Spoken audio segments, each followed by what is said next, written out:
Warmly welcoming you to How Does She Do It, the podcast, with me, your host, Jo Ferroni. Join me on my journey as I explore finding a gentle balance in both business and life, because being kind to ourselves is our superpower.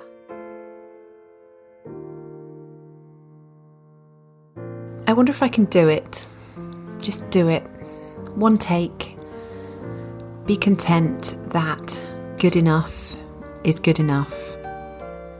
For those of you that listened to my most recent episode, you will have heard that I recorded the entire episode and then forgot to save it. So I lost it, and although I didn't beat myself up about it, it's clearly become a little bit of a thing for me in that it's taken me this long to risk coming back to it, I guess. And I think that's for a couple of reasons. Firstly, I guess, what if I did it again? That would be pretty bad. The second thing, I think, is that I feel quite exposed and quite vulnerable doing a solo episode because I haven't done one for quite a long time. And so I'm sharing this with you today because it might be something that you can relate to. You know, pushing yourself to do something that perhaps you haven't done before, or maybe something that you have done before, but like me, just have had a bit of a pause, so coming back to it almost feels like you're doing it for the first time again. And I don't know if it's just me, but we can get quite critical, or I certainly can, and I'm happy to share that. Am I waffling? The answer probably is yes, but is it the end of the world? No, it's not.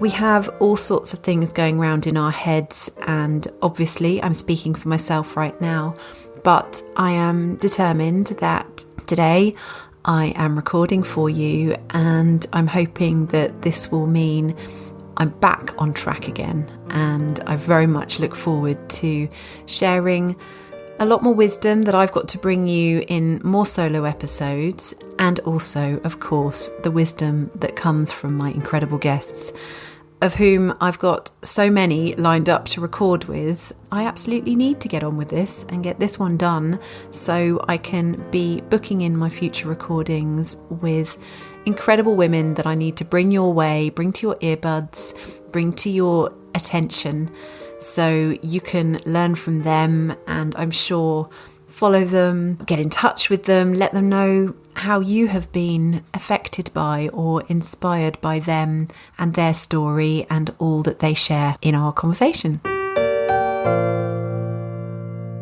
Today, I'm here to share something personal, and funnily enough, I've been wanting to share this with you as an episode for quite some time now.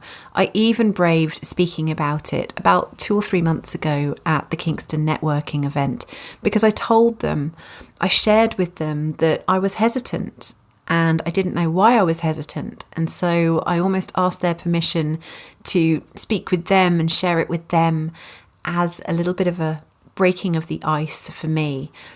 Funnily enough, it's still taken me this long to share it with you here, but that's okay.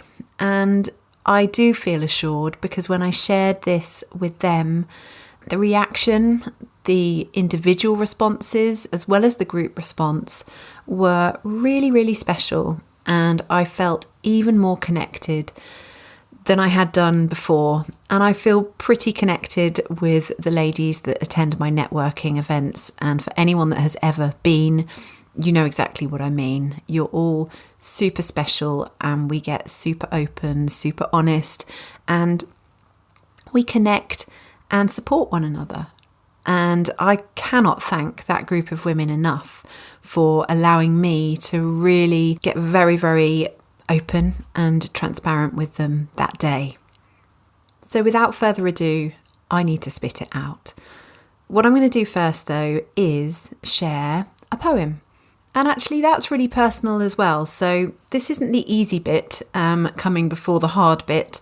This is just as difficult for me, but I do want to share my words, and so I'm making myself do it. The poem is called Not Quite As It Seems. I may have had a knock, a dent in self-belief. I've avoided situations, and that's led to feeling weak. But when you pass me in the street or stop with me and talk, there won't be many signs, no need to question me at all. Like a person with an issue, they've become at war with food, but it's a secret life they're leading, battles hidden from me and you.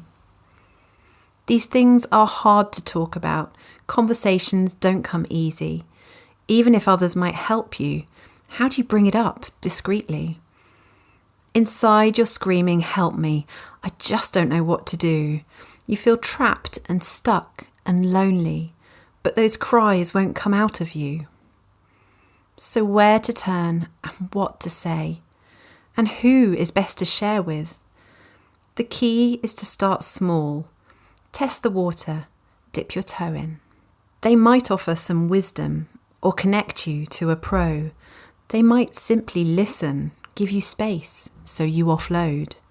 However little sharing that you first choose to divulge will make a massive difference, lift a heavy weight from your soul. Release and you'll feel better, and then release some more. The more you do, the better you'll feel. You might even start to soar. Right now, that feels impossible, a dream, a fantasy. But trust each small step makes a difference. You just need to believe. I believe in you. I hope that you'll believe in me. Together we can overcome struggles, and soon we'll all fly free. So let me explain a little bit about where that came from. Now, that poem was actually written in August last year, 2021.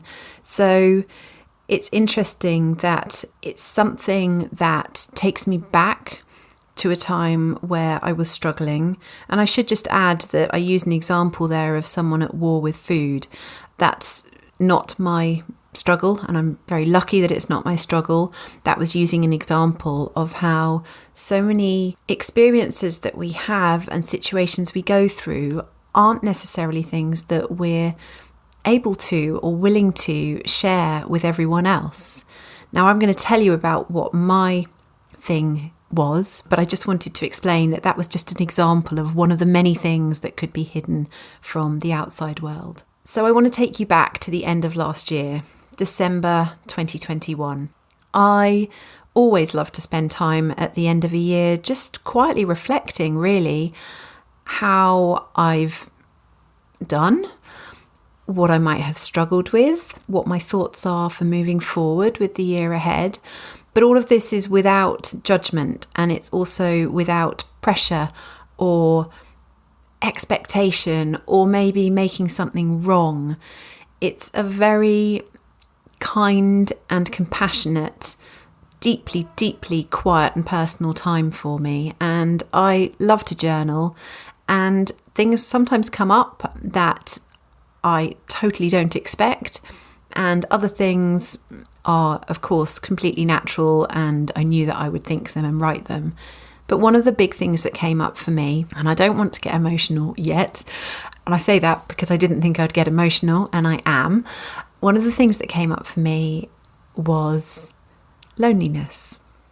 Now, it was actually quite a surprising thing for me to recognise and to, I guess, come to terms with and start to explore a little bit, because my head, if you like, quite rightly, I suppose, looked at the facts. How could I be lonely? I run a community, a network of women. I get to work with clients one-to-one in the group programs, as you know. I get to see people networking. And actually, now I'm saying that out loud, I don't think I was doing in-person networking still at that point, post-pandemic. I've got a feeling that started later this year. So maybe the loneliness, noticing of the loneliness really came because perhaps the networking side of things wasn't there, although I had started working back with clients in smaller groups and one-to-one at that point. But anyway, loneliness was a really big feature in my life. And I think what I realised was that I'm often the one who is there for others. So whether that be my clients or my guests at my networking events and across the community. And what I mean by that is a lot of people come to me for support and for connections and for a boost in their confidence, whether that's in their life or in their business, which is such an honour to be able to provide for people. But what I think I meant by feeling lonely was I needed another type of connection to add to what I already had in my life. And I thought about it some more, but it didn't take long for me to come up with an idea to think about looking for a job, just a part-time job. And the reason I wanted to try that was because that connection and energy that connection brings me is really something that can top me up. And I am a people person. And though I run How Does She Do It, there is a fair amount of time at home here in my office doing work behind the computer and, lots of planning and things in the background and, quite a lot of quiet time in the same space. And that is where I felt it would be a good idea to try and make a change. And so I thought if I could get myself a job somewhere really social and full of energy, like a coffee shop where I could be Jo, the person who looks after people, who gives someone a good experience, offers them a smile, really makes the most of all the years of customer service experience that I'm so pleased that I've got, that could possibly help me. So I decided that I would just give it a go and apply for a job and see what happened. And that obviously meant a few things. A, that I was looking at things a little bit differently.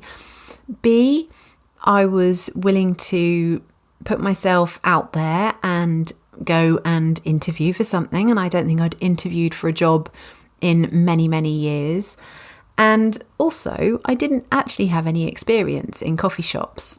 Tons of retail experience from the age of 15, but none actually in a coffee shop. So if someone asked me if I had the ability to make coffees, I didn't. And so the long story cut short is that I walked into somewhere and I said, I don't suppose you need any part-time staff at the moment, do you?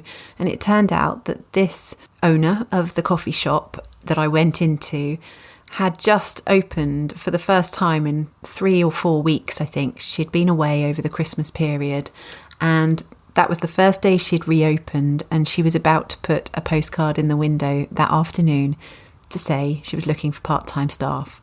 It felt like divine timing. It was really interesting, quite exciting. And we booked a trial. I did my trial. I aced the trial, which was lovely. And I felt really, really chuffed about that. And I started my job a day or so later. So I was suddenly in a position that I had almost dreamt of only 2 weeks before, whilst we were still in holiday mode over the new year. It was happening. It was almost like the best New Year's resolution I could have asked for. It was thought of, it was then accomplished. And it was a really great experience for me, working with customers who I was obviously dealing with in a very different way from How Does She Do It, because it was a very different environment. But it really started to fill me up. Now, I'm going to now fast forward because there is a slightly longer story which I will save you from today. But essentially, I did get the first job that I went for and I really, really loved it. But then I realised that maybe the environment wasn't quite the kind of environment I needed. I needed a much more positive environment, and I made a very difficult decision to hand in my notice. And it was so difficult because I'd been there about 6 weeks and I had made beautiful regulars already, and they knew my name, I knew theirs, I knew their order, and it was so lovely to bring them joy and to see them, enjoying their time in this coffee shop. But because I felt the need to move away from this negative environment, I actually feel like I really struggled. I really struggled. I don't like to walk away from something, but I knew for my own mental health that although it was great that I was now having this new injection of energy and connection and the loneliness had dissipated, it wasn't right for me. It took me quite a while to get over that, actually. It took me many months before I basically took the plunge and went and approached a couple more coffee shops. And I was absolutely delighted, enjoyed my interviews again, had really, really fun times actually doing the interviews. I've always enjoyed an interview, so it was a lovely experience for me just doing that. And I got offered a job, and it was something that I started pretty much at the same time as my youngest son started secondary school. It was possibly just the day after he started. So it was a week of change back in September, a really major week of change. And I've got to say that I have not looked back since. I now work 1.5 days a week. I work with a beautiful team of uplifting individuals, and we all pull together. We have a great laugh. We've got banter. I've loved learning all the ropes in this new coffee shop. I'm even working on my latte art now. It's just so uplifting. It's brilliantly hard work. We work so hard to give our customers a brilliant experience, and it didn't take long at all for me to start knowing all the regulars at my new place, and I believe make a real difference. I think we all do, all the members of staff do, and it just feels so lovely to have that connection with people from young mums, if you like, with young babies, to people with older children, couples on their own, people just on their own. Some people come in and work there, all the way up to the very elderly. The variety, the beautiful energy that I experienced there has just uplifted me, and I feel as though it has really complemented me and my business as well, which is what I hoped for. I went into it for connection and also for the ability to have a little bit less time where I perhaps procrastinate a little bit in my business. Now, this is something that I've talked about a lot before. If you give them 5 days to do something, I'm quite good at taking 5 days. I'll make it last that long. Whereas if I only had 2 days to do it, I'd make it happen. I know what the deadline is, I'd do it. And so something else that this new position has afforded me is that I have more compact times when I work. So actually, I feel I work so much more productively and with so much more focus in the times that I am in the office, because I know I haven't got the luxury now of having the whole week, apart from my commitments to clients and networking. I haven't got that whole week anymore, and I have that structure in my week where I know that 2 days a week I'm leaving really early to go and start a shift at the coffee shop. And it honestly is the best move I could have made. Now, the reason I haven't told you about it and spoken about it until now is not because I'm embarrassed or feeling any kind of shame. I think that I just wanted to almost get into my groove and think about how I wanted to share it with you, really, because it is really hard when you work for yourself to assess where you're at in your life, or assess where you're at in your business, your career, however you want to look at it, your marriage, your relationships. We don't often give ourselves time to reflect. And I guess I took a lot of time reflecting to actually get to the point where I decided that loneliness was actually quite a big thing that I hadn't realised I was experiencing, and connection was very much something that I needed in my life. So that all took time and reflection and a bit of soul searching and a bit of bravery, putting myself out there. And then I guess I've taken a couple of months to let it settle in. I can't tell you how excited I am to go to work 2 days a week. I love that I'm doing work that is for the good of others. So people enjoy coming to the coffee shop. So I make sure that I help for that to be a really happy and joyful and calm experience with great coffee and food. But also I just feel that I'm thriving more as a person because I've given myself that change of scenery, that mix up in the routine, that structure to work around and to work to. It really has been beautiful. I love it. I love it. I love it. And I do tell my bosses, I should say, because they're co-founders, I do tell them how much I love it and how excited I am to come to work. And long may that continue. Now, the other thing I wanted to tell you, because in that week when my little one started secondary school and I started my new job, I also took on another role. And the funny thing is, I was sent details of this role by a friend. I hadn't actually seen it promoted, and it was for a voluntary role. And she sent me this message and said, "Have you seen this? It's got your name written all over it." And I was intrigued, so clicked through to the link.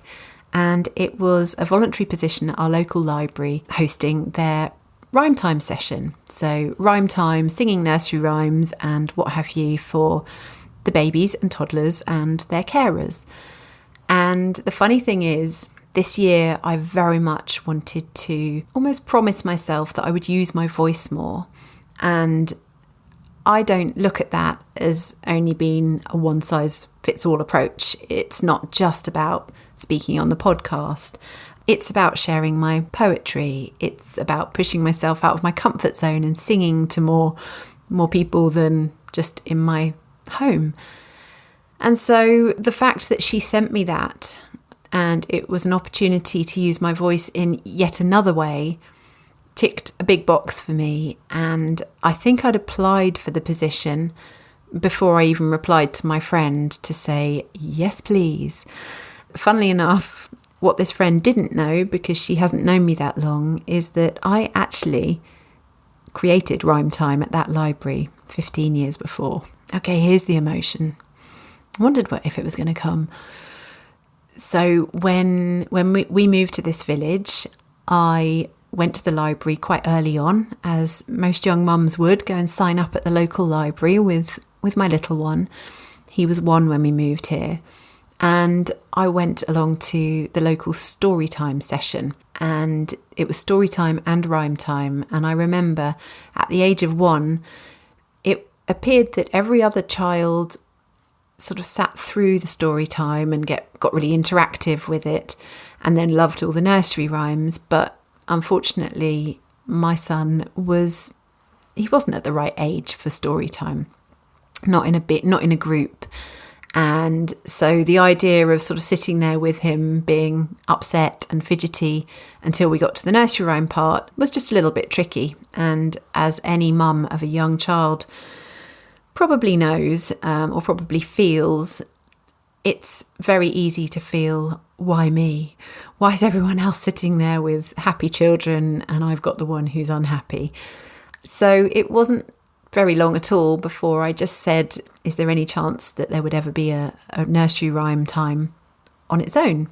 So people with younger children could just do the nursery rhyme bit. And they essentially said, look, if you'd like to run it, we'd love you to have it here. And so I don't even know where I found the confidence to do that back then, because I feel I've had to work an awful lot on my confidence over the years. But I did, and I started it back when he was 1. And just to set the context, he turned 16 a couple of weeks ago. So it's been quite a while since I started that. And I did it with him for quite a few years, then stepped away when he got a bit older. And then when my youngest was born, I went back again and hosted it for a while then. So it just seems really interesting that the time that I was thinking about using my voice more, and I certainly hadn't thought about rhyme time at the library for a long time, as my boys had been in school for ages by this point. It's just really interesting that my friend got in touch at that time with this magical suggestion, actually. And I just don't think she realises quite how timely it was. Anyway, I had another interview. These were all happening in August, these interviews. So it was in the summer holidays. I had recently had 2 weeks absolutely out of action because I'd put my back out, but I hobbled along to the interviews, including this one, and just felt like I was really, really ready for this position. And it's not a big deal. It's half an hour a week singing with families, but it is a big deal for me, actually. Who thought that this was going to be what made me emotional? I've been doing that for 8 weeks now, and I can't tell you how much joy it brings me to stand up in front of these babies and toddlers and carers, be they grandparents, childminders, parents, and offer them that opportunity to come together with one another, like-minded and similar situations, bringing them together, particularly after a pandemic, and sharing my voice, giving those children the ability to be affected by, hopefully uplifted by music, is an absolute honour. Let's hope you're not switching off at this point. It's an absolute honour. And I honestly couldn't be more grateful for where I'm at this moment in time, to be able to go to the coffee shop 2 days a week, work on my business for the rest of the time, interacting with, supporting, and being completely inspired by all of you ladies. It really is such a joy and such a blessing. And then on a Tuesday morning to be able to go to the library and just bring a little bit of joy and, spread a little bit of music and really, really witness the way that it impacts children and can help build their confidence. In just those short 8 weeks, I've seen such development in some of these children. It's just a beautiful thing. It's such an honour to be a part of. If I was going to round this up for you, I guess what I'd say is, if you're lonely, think outside the box. Think about something that maybe could light you up. Maybe something you've never dared even imagine you could do. Don't think that because you run a business, you can't do something else. It doesn't make you a failure. It doesn't mean that you don't love your business. And that's certainly true of me. I love my business, but I needed something else as well. And I'm so glad that I recognised and also, of course, acted upon it. And also, it's very easy for us to forget what our natural skills are as we get older. We might have left some things behind in our late teens and our 20s because life took over. We were enjoying our independence and exploration of being that sort of age. But it doesn't mean that you can't return to something. And I am just so full of great energy now. It's like being topped up at the petrol station, whatever you want to call it, or however you want to describe it. I feel now that I have more energy and life in me to be able to serve you even better, actually. So it's really interesting that by putting my energy in a few different places, like depositing it in a few different places, I then experience all sorts of different and joyful energy coming back to me as well. And I can then feed that fusion of energy into what I go on to do, whether that's writing more poetry or doing another open mic night like we did again for the first time in a long time back in September. I don't know, I think you mix up the energy and it almost helps you see or offers you new opportunities that perhaps you didn't even recognise before. Perhaps they've always been there, but you're suddenly open to these things. And I guess on that note, I will draw to a close and thank you so much for listening. I said it a lot more succinctly at the Kingston Networking, but I do hope that what I have shared with you today has helped in some way, or maybe it's something that you can actually connect with parts of your life And if nothing else, if it's given you a little bit of food for thought, or maybe a little sparkle of an idea, please do take the moment to think on it. Like I said at the beginning, maybe take some time to get still, get quiet and reflect and see how you feel about that. Now, if you're at a point in your business where you feel that there are changes that could be made, or perhaps you've got ideas you want to explore and expand with, or maybe you've hit a bit of a roadblock with things, please do remember that I absolutely adore working with so many different businesswomen across so many different industries. So I bring an awful lot of wisdom and experience from many, many industries, so many of which I haven't even worked in. But because I've worked with women and supported them, I'm able to bring ideas that come from such a wide range of industry. It really is super beneficial and really comforting as well for you, a solo business owner who perhaps has relied on a spouse or a friend for so much help and support over the years, but actually you might benefit from coming to someone who doesn't know you inside out, isn't connected with you personally, who can really help work with you and help you to build and strengthen not only your business, but also yourself as well. So do drop me a DM or send me an email via the website if you'd like to hear a little bit more about how I can help you progress onwards with your journey. Now to press save. Thank you so much for listening today. I really hope you enjoyed the episode. If you did, I'd love you to take a moment to share and subscribe too. Come and join me over at How Does She Do It Life on both Facebook and Instagram. And until we speak again, I wish you a wonderful week ahead.